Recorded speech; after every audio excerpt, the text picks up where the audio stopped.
जो अत्याचार हो रहे हैं उनके विरुद्ध जिन जिन भीड़माल में विराजमान हिंदुओं के हृदय में पीड़ा थी, दर्द था, वो हिंदू भाई यहाँ पधारे हैं, उनको मैं सादर नमन अभिनंदन करता हूँ। एक बार आप सब प्रभु राम जी का जयकारा करेंगे। जय श्री राम, जय जय श्री राम। मेरे से पहले यहाँ वक्ताओं ने बताया है, और देश दुनिया के अंदर जहां जहां हिंदू है वहां क्या हो रहा है आप सबको जानकारी है। आप टीवी पर अपने मोबाइल पे सब देखते हैं। बांग्लादेश का अभी घटनाक्रम है, क्या हो रहा है वहां और क्या हो रहा है, ये हमें चिंतन करने की आवश्यकता है। विक्रम सिंह जी ने बताया बांग्लादेश यहाँ से बहुत दूर है, हम हिंदू वहां बचे हुए हैं, उनकी रक्षा करने के लिए अपन नहीं जा सकते। पर क्या यह भीनमाल में बैठा हुआ हिंदू और हिंदू भाई की अपन रक्षा कर सकते हैं क्या? इस बांग्लादेशियों के समर्थन में इस भीनमाल के अंदर बैठे हुए गद्दारों को हम खड़ा मुकाबला कर सकते हैं क्या? उत्तर हाँ है या नहीं? आपने मुझे सुबह सूचना मिली है कि इस भीनमाल के अंदर, कल हमने सूचना दी थी कि भीनमाल 12 बजे तक बंद रहेगा। आज उस बांग्लादेश के जिहादियों का समर्थक लोग भीनमाल में दुकानें बंद नहीं कर रखी है और चुंगी नाके पर दुकानें चालू रहे अभी तक। इसका मतलब यह है कि वो बांग्लादेश में हिंदुओं पर हो रहे हत्या बलात्कार का ये समर्थन करते हैं। क्या उनको हमें सबक सिखाने की आवश्यकता है या नहीं है? मेरे भाइयों, बांग्लादेश 4026 किलोमीटर वर्ग भूमि में हिंदुओं से घिरा हुआ देश है।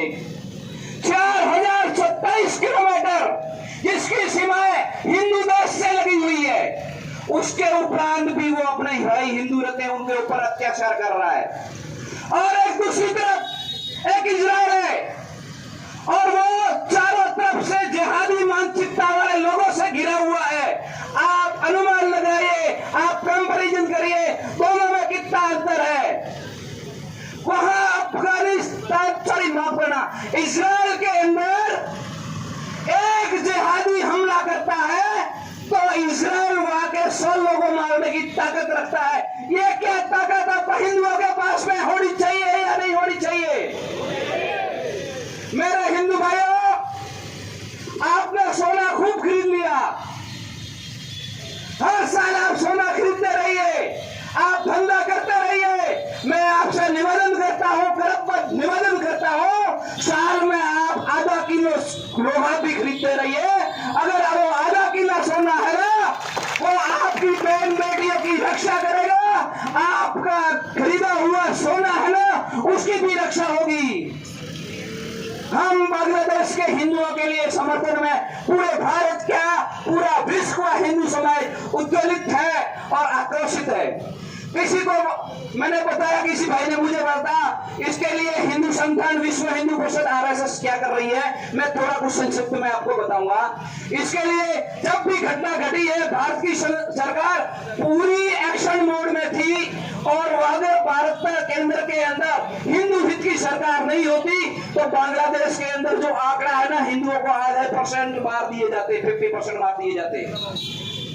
तुरंत केंद्र की सरकार को विश्व हिंदू परिषद ने आगाह किया और वह अमित शाह के साथ बैठक करके यहां तक तय कर दिया था कि बांग्लादेश के हिंदू जो भारत में आना चाहते हैं उसके लिए देश की सीमा खोलने के लिए तैयार थी केंद्र की सरकार। आसाम, नागालैंड, मिजोरम की सीमा खोलने के लिए सरकार तैयार थी, पर वह स्थिति ऐसी बड़ी कि हिंदू आने के लिए तैयार नहीं है, क्योंकि हिंदुओं ने वह साफ सामना करने के लिए तैयार हो गए हैं। वह संख्या 500-300 की संख्या थी। फिर दूसरा वर्ष विश्व हिंदू परिषद का हिंदुओं को एयरलिफ्ट किया जाए, पर वह हिंदू आने के लिए नहीं तैयार नहीं था, कि वह हिंदू कहने के लिए तैयार है कि हम देश से भागेंगे नहीं, इनको मारेंगे और सामना करेंगे, तब जाके वह शांति पैदा हुई है। मैं आपसे एक निवेदन करता हूं एक वक्फ बोर्ड की, की बात बांग्लादेश के हिंदुओं पे हो रही है, मैं आपको वक्फ बोर्ड के बारे में थोड़ा सा बताता हूं। और उनसे पहले एक बिल आया था लक्षित हिंसा अधिनियम 2011। दोनों को मैं आपसे कुछ जानकारी बताता हूं। एक आया था बिल जिसको केंद्र ने संसद में लाया था, लक्षित हिंसा अधिनियम 2011। उसको मैं शॉर्ट में बताऊं तो उस कानून के द्वारा भारत के हिंदुओं को गुलाम बनाने का एक बिल था। और दूसरा बिल है ये वक्फ बोर्ड जो 2013 में उनको असीमित अधिकार दे दिए गए। आप पूछोगे असीमित अधिकार देने से हमें क्या फर्क पड़ता है?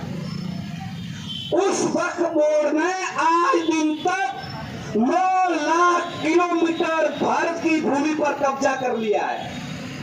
कितना किलोमीटर? और उस 9 लाख किलोमीटर के साथ पचास में वक्फ बोर्ड के पास में आज 10.5 लाख करोड़ की संपत्ति है। कितने करोड़ की संपत्ति है? 10.5 लाख करोड़ की संपत्ति है।